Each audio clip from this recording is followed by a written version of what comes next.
Abilene, Kansas is under siege by foreign invaders. And Marshal Wild Bill Hickok can't stop them. They've been on their way for 2 million years. And they're not human. But because of them, we are. We think of history as a timeline, a series of events stretching a few thousand years into the past. It's time to think bigger. Instead of a line, imagine a web of infinite connections interacting over billions of years, linked together to create everything we've ever known. Our universe, our planet, and us. When we consider our most epic moments through the lens of science, we unleash a revolutionary new idea. The movement of atoms steer the movements of men, civilizations, galaxies. History as we know it is about to get big.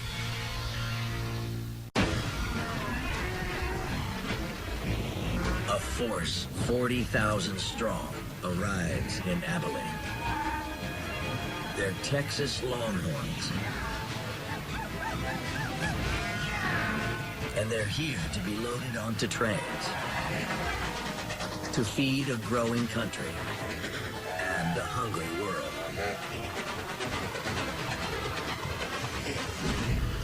Traditional history tells us that Wild West towns are built on cattle. But big history reveals how cows build something more important. Something that makes us who we are. Big history connects back 2 million years.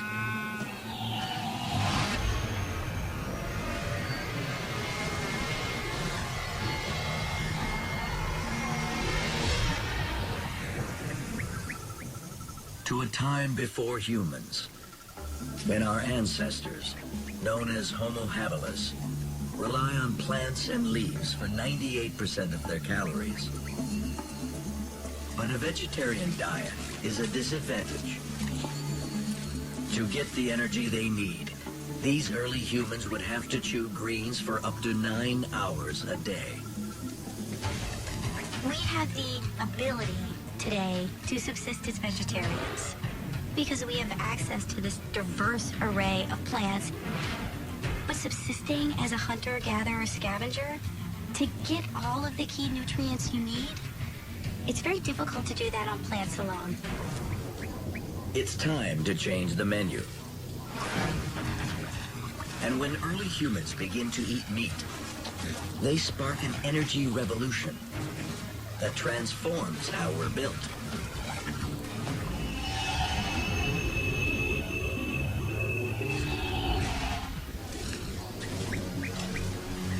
Our early ancestors' round, flat teeth are still ape-like, designed to chew and mash plants. To break down the fibers found in meat, they create external teeth. First, stone tools, and later, fire. And this changes the way our ancestors' bodies work. Chopping and cooking begins to digest the meat before they eat it. So their digestive system has less work to do. It gets smaller because it needs less power to run. And that frees up energy for something more important, the brain. As a sort of basic rule of evolution, if one organ is going to expand, you need to find the energy for that from another organ. When we switch to meat, our brains grow 35% bigger. Meat is highly concentrated energy, so you've got more metabolic energy, so you can have bigger brains. Compared to other species, our brains are insanely huge for our body size. And as our brains get bigger, we get smarter. So it's one of the fundamental things that makes humans human.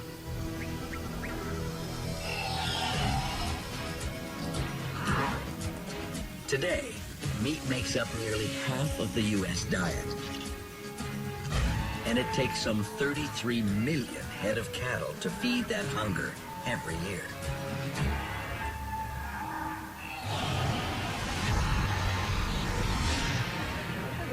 But when people first ate meat, beef wasn't such an easy meal.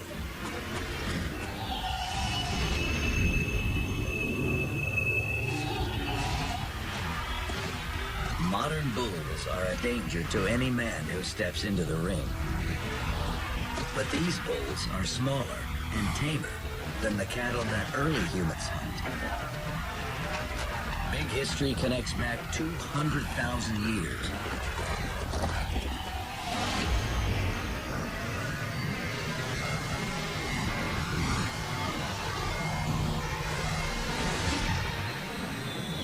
Before cows were cows. The ancestors of today's cows were once as deadly as great white sharks. This is the wild aurochs.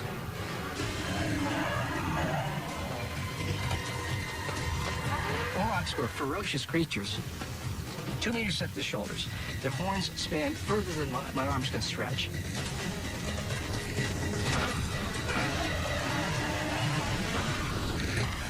They were tremendously aggressive. So aggressive that the males herded separately from the females because all they really wanted to do was fight. Hunters looking for beef have to fight and maybe die to get it. But the risk is worth the reward. A successful hunt yields half a ton of meat, enough protein and iron to nourish the entire tribe. But to take down the aurochs, prehistoric hunters need a strategy. And before they put their plan into action, they put it into words. Our forms of communication evolved out of our need to communicate with each other during the hunt. An aurochs could take out any number of people if they hadn't thought it through and really come up with a plan on how to bring it down.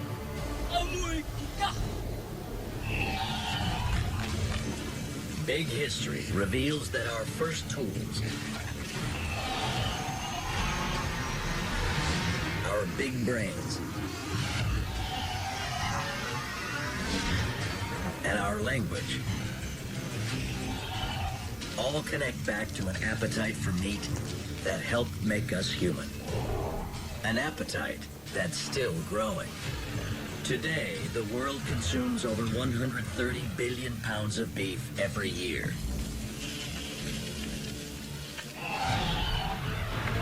But imagine what the world would be like without burgers, or steak, or even milk. 150 years ago, the world's cows are threatened by a silent killer that wipes out everything in its wake.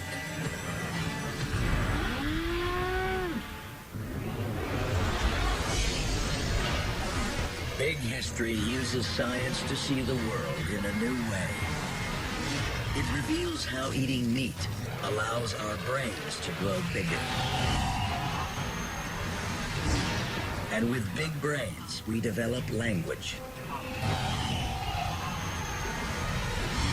Eating and hunting meat transforms mankind.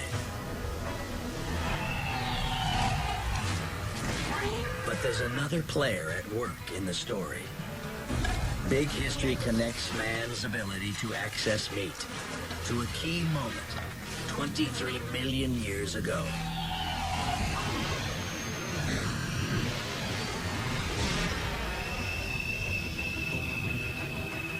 Earth is getting cooler and drier, paving the way for a plant that can thrive in those conditions. Grass. Grass spreads over nearly every continent. From Europe, across the steppes of Asia, the African savannas, and the pampas, plains, and prairies of the Americas.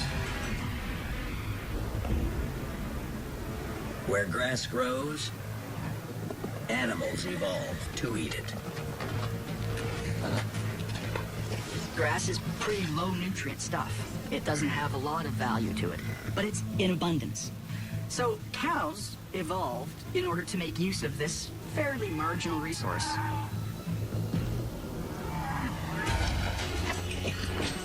Cows thrive across the vast grassy plains of Asia, Africa, and Europe. But on the other side of the world, in the Americas, millions of acres of grasslands lie in wait. There are no cows here, but they're on their way. Thanks to Christopher Columbus. It's Columbus's second voyage, and this time the Spanish have come to stay. They're going to create a little pocket of Spain there, and that means bringing over European crops to farm, and especially European animals. And the cattle are some of the most important ones. The first cows to ever set foot in the Americas arrived not by evolution, but by ship on the coast of Haiti.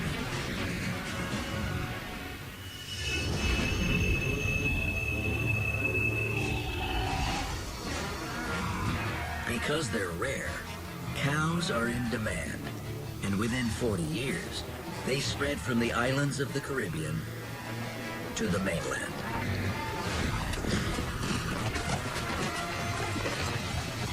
When Spanish governors in Mexico capture the native peoples, enslave them, and trade them for cattle.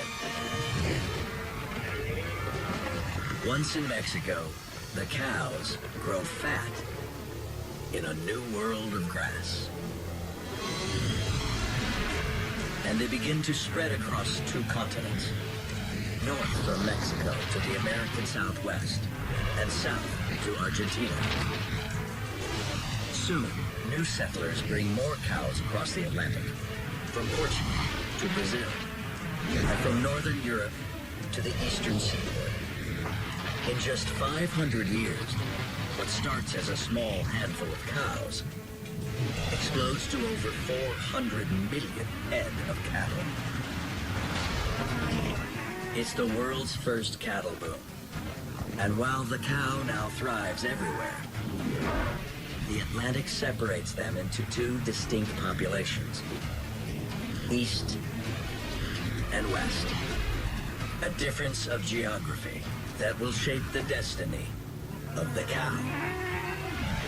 In the old world, a plague is coming that threatens to wipe out all the cattle in Europe.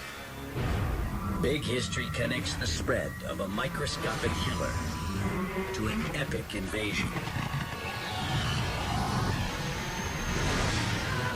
by the mightiest empire in the world. The Mongol army under Genghis Khan's sons and grandsons is besieging the Russian city of Kiev. They brought cattle with them because the Mongols ate cattle. They had so many cattle that the noise of the cattle actually drowned out the screams from the townspeople as they were putting people to fire and sword. While man attacks man on the battlefield, an invisible army attacks the livestock. Big History zooms in.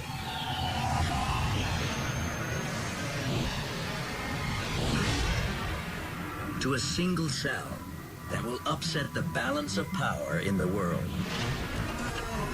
The Mongols' cattle carry a virus called Rinderpest. The virus spreads through the air, from the Mongol horde to the Russian livestock. Once infected, they die in as little as 6 days. Within a short period, Rinderpest had spread into Europe and decimated the cattle population. And it would recur throughout history. In 1865, a new outbreak of Rinderpest kills 200 million cattle across Europe, devastating the food supply. But the virus never crosses the Atlantic, so the cattle in the New World survive. And as Big History reveals, timing is everything. Because the cattle that cross an ocean escape the devastation of a microscopic virus that leaves one side of the world with a huge demand for beef and the other with a booming supply. So Big History shows us why the New World will now feed the old. And cattle towns like Wild Bill's Abilene spring up all across the Americas to meet the need for beef. Big History allows us to draw a cattle disease in Europe and the development of the Wild West all together in one common narrative.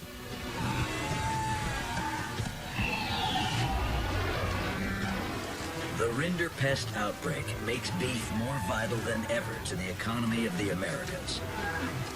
But a secret encoded in their DNA reveals a hidden link between man and beast.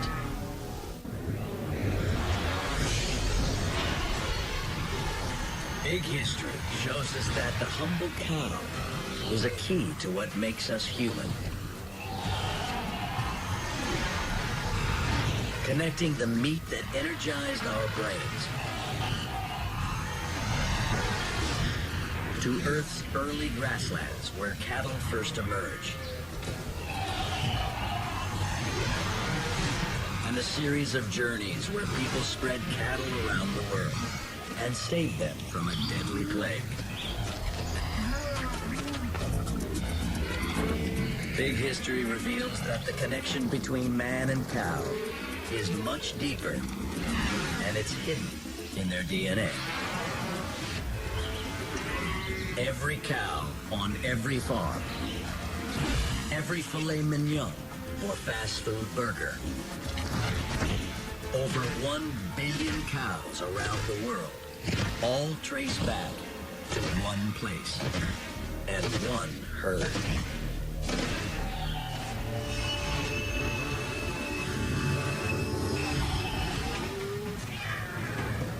Most people don't think of the cow as a human invention, but it is. Big History tracks the DNA evidence back to the origin of cows, 10,500 years ago.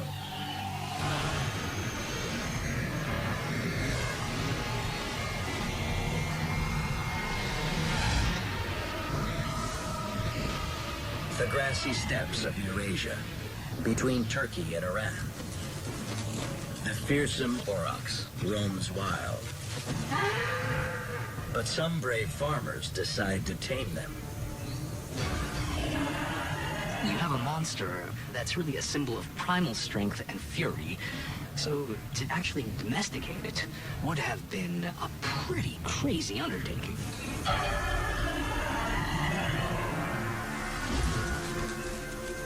So how do you get a monster to do what you want? Change the monster's DNA. To do that, you start small. Capture some calves. If you can get it to breed, then it'll have several offspring. You could pick the most docile of those, the one that is less dangerous, and then breed that one. These Stone Age herdsmen take evolution into their own hands. They transform a wild beast into docile domestic cattle. Every cow alive today is a direct descendant of this single herd of 80 aurochs. Yeah, we made cows.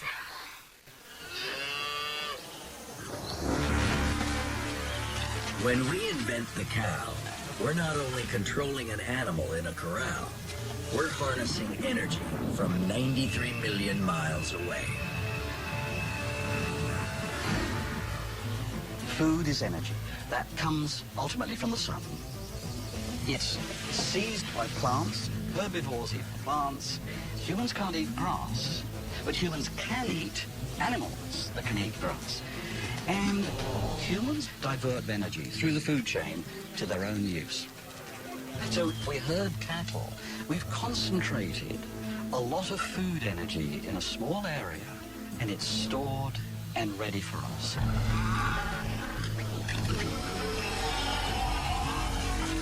When the ancestors of humans first hunt the ancestors of cows, it unleashes a web of connections that stretches across thousands of years. Meat makes us human. So as cattle help us evolve, we master the process and turn a ferocious beast into an easy meal. That now depends on us, while we depend on them for food. The big history of beef links man and cow in a common story of transformation. But the story of beef is just the beginning. There's a much bigger puzzle hidden in big history. Each episode unlocks a clue. Things like secret codes, the sun, and water hold the key. Watch them all, and you'll see this grand mystery revealed. The big history of time, space, the big history of us.